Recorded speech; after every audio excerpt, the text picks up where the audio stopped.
I'm Greta Tita Gita Mayor. Thank you so much for subscribing this channel. Please don't forget to like, comment, share, so that others will also be equipped about their potential. And if you are new, click the subscribe and notification bell so that you will be notified whenever I will upload a new video.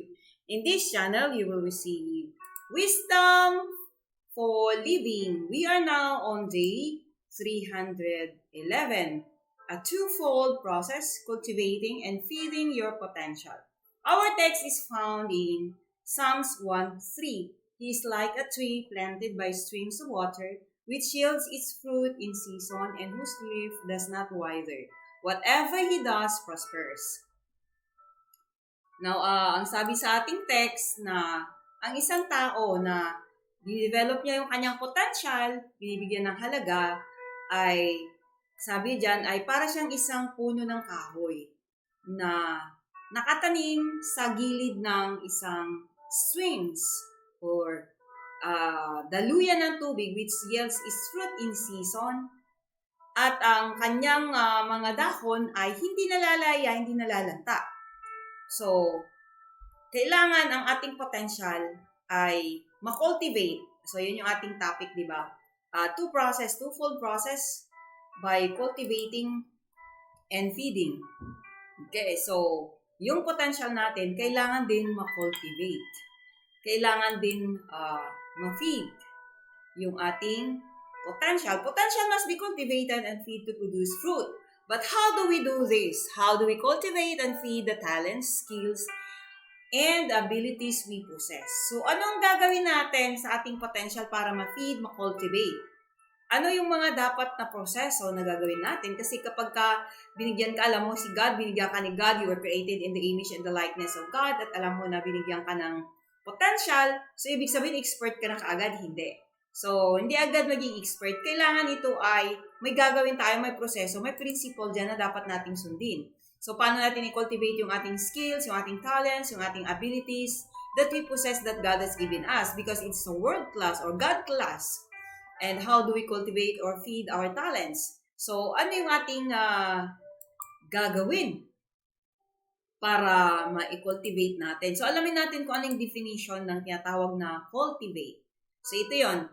The definition of cultivate, cultivate includes to prepare and work to promote growth, to improve growth by labor and attention, to develop and refine by education and training, to seek or promote such as a friendship. To feed something means that we A. Supply with nourishment, B. Provide us food, C. Furnish for consumption, and D. Satisfy, minister, and gratify. So, yun ang ibig sabihin ng cultivate. At to feed naman, yan yung to supply the nourishment. So, to prepare and work, promote growth.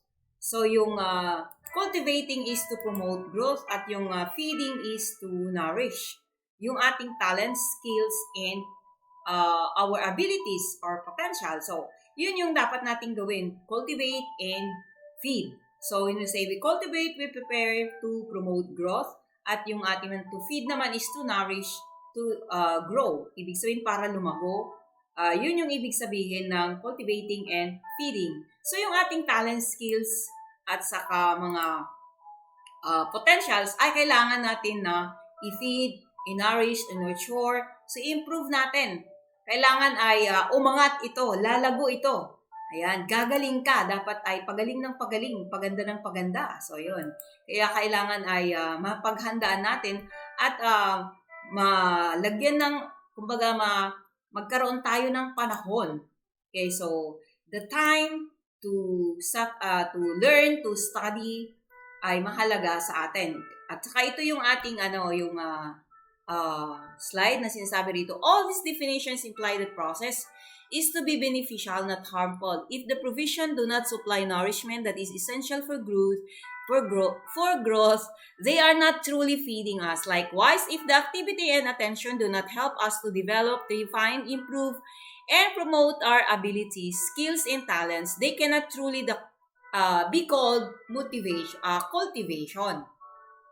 So it means kung ano yung nakakatulong sa bawat isa sa atin, yun dapat yung ating gagawin. Yun makaka-cultivate. So yung mga activities mo, yung mga binabasa mo, yung mga napapanood mo, yung mga ginagawa mo, dapat ito ay nakakatulong para mai-promote yung growth ng iyong potential, mai-refine, mai-improve, yung abilities mo, yung skills mo, and talents mo.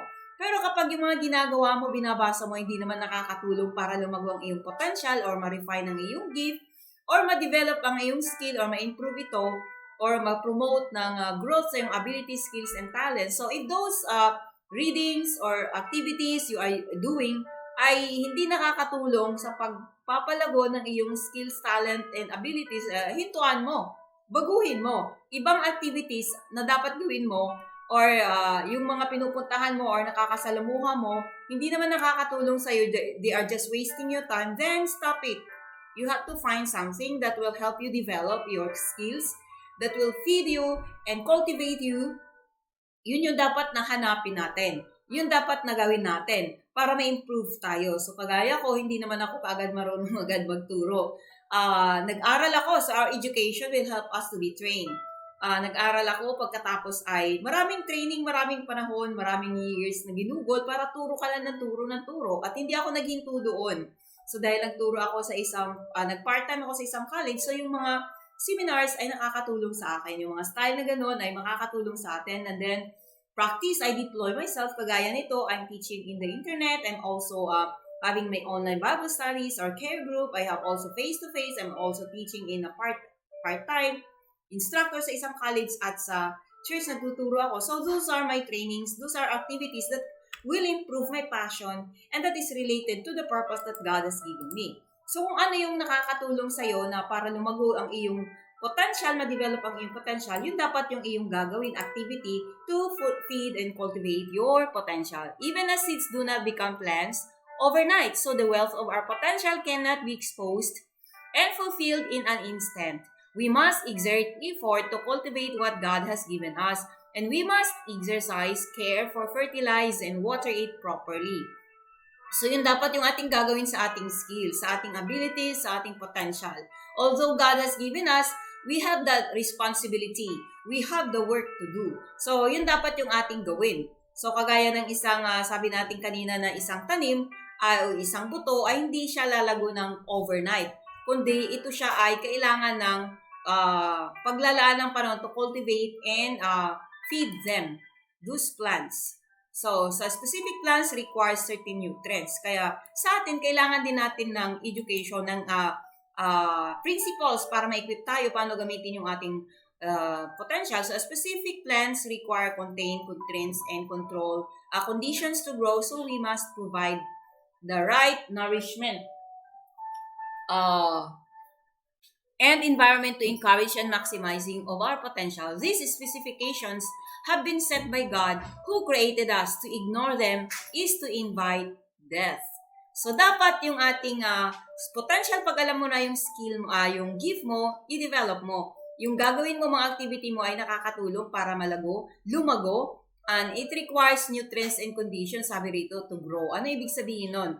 Yun ay para bigyan mo ng nourishment at saka matuto ka, kailangan mo ma-equip, kailangan mo mag-aral, kailangan mong aralin yung skill mo na yan, paano ito siya gamitin, paano ka mag-improve, ano yung dapat para mas maayos na may sagawa mo at magawa mo yung skill mo. Kasi kapag hindi, nineglect mo, then you are inviting death. You are ignoring growth and you are inviting death.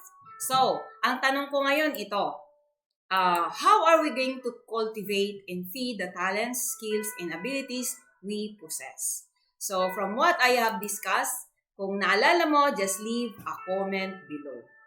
So, that's all in this video. Thanks for watching and God bless.